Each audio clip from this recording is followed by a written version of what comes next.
नमस्कार दोस्तों, राजस्थान के पूर्व मुख्यमंत्री अशोक गहलोत आज जोधपुर पहुंचे। इस दौरान एयरपोर्ट पर पत्रकारों से अनौपचारिक बातचीत की। इस दौरान उन्होंने प्रदेश सरकार के 1 साल होने को लेकर सवाल खड़े किए। उन्होंने पेपर लीक, रिफाइनरी जिलों को घटाने सहित कई अन्य सवालों पर भी जवाब दिया। उन्होंने कहा कि सरकार अपने 1 साल की उपलब्धियां बताने के हमारी अच्छी स्कीमों को बंद कर रही है। सरकार ने कई जगहों पर नए जिले समाप्त कर दिए, जबकि जिले बनने से गुड गवर्नेंस होती है, वहां पर पब्लिक को सहयोग मिलता है। स्कीम बनती है तो उसे लागू ढंग से किया जा सकता है, लेकिन इन्होंने उसे खत्म कर दिया। जबकि प्रदेश में और जिले बनने की गुंजाइश थी। इंग्लिश मीडियम स्कूलों को लेकर कहा कि ये एक ऐसा प्रयोग पूरे देश के अंदर किया गया कि हमारे गांव के बच्चे इंग्लिश पढ़ने लग गए, समझने लग गए, बोलने लग गए थे। मैं खुद से शिविरों के अंदर गया तो देखा कि हमारे बच्चे इंग्लिश में बात कर रहे हैं। आज जमाना इंग्लिश का है, एआई का है, आईटी का है। आने वाले वक्त में देश में और अंतर्राष्ट्रीय स्तर पर बच्चे कंपटीशन कर पाते हैं। इंग्लिश लैंग्वेज का महत्व बढ़ गया। कोई जमाने में इसका महत्व नहीं था, लेकिन इसको कल रिव्यू में डाल दिया गया। अभियान चलाकर पट्टे देने का हमारा फैसला एक क्रांतिकारी फैसला था, जिसमें 10 से 12 लाख लोगों को पट्टे दिए गए। लेकिन सुना है कि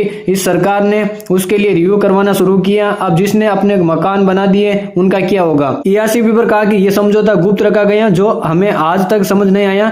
2 राज्यों के बीच कोई एग्रीमेंट किया जिसके बारे में बताया नहीं गया। हमारे स्टेट के हित के बारे में जानने का अधिकार पूरे प्रदेशवासियों को है, बजाय अपनी उपलब्धियां बताने की सरकार हमारी तमाम शिक्षा, जिले बनाने, पट्टे देने जैसी स्कीमों को बंद कर रही है। मैं समझता हूं कि पता नहीं इनकी क्या सोच है। 1 साल हो गया, 1 साल बाद भी पिछली सरकार ने क्या किया इस पर बात कर रहे थे, नहीं किया। वे समय गया।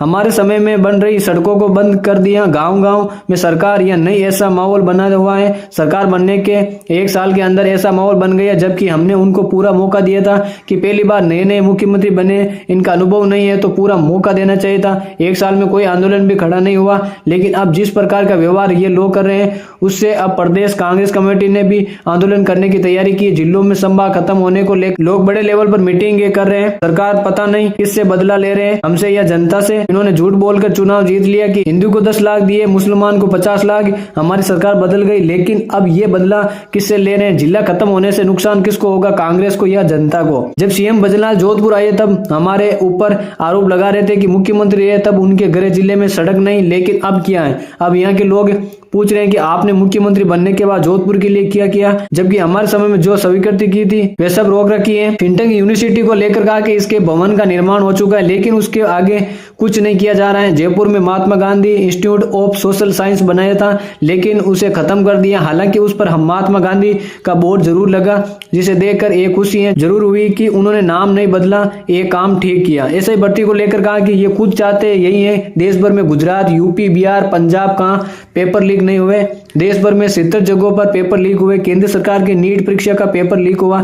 ऐसे मामलों में केंद्र सरकार को राज्यों के साथ बात करके विशेष कदम उठाने चाहिए। उन्होंने प्रदेश में एसआई शिक्षक भर्ती आदि को लेकर कहा कि यदि कोई गलत है तो उस पर कार्रवाई करनी चाहिए, लेकिन ये सरकार लंबा खींच रही है, जानबूझ करके खींच रही है, जिससे माहौल बिगाड़ रहे हैं कि पिछली गवर्नमेंट के समय पेपर लीक हो गया। जी हाँ दोस्तों, ऐसी तमाम खबरों के लिए हमारे चैनल पर जुड़े रहें। वीडियो को लाइक से कमेंट कीजिए, चैनल को सब्सक्राइब कीजिए। धन्यवाद। जय हिंद, जय भारत।